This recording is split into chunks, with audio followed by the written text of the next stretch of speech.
today we will have another Beyblade X, and we have here a booster pack of our BX16 for this one. Okay, let's go. Let's have it.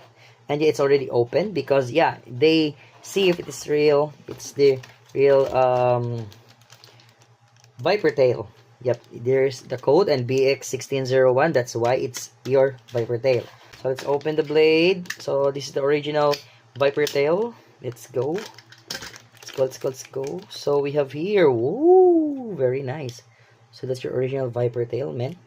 Yeah, it's original because the screws. That's one of the things that you need to see if it's original or not. And wow, this one of the unique styles of Viper tail. It has some honeycomb like patterns inside. Very nice because it's like the scales of a snake. As you can see there, it goes out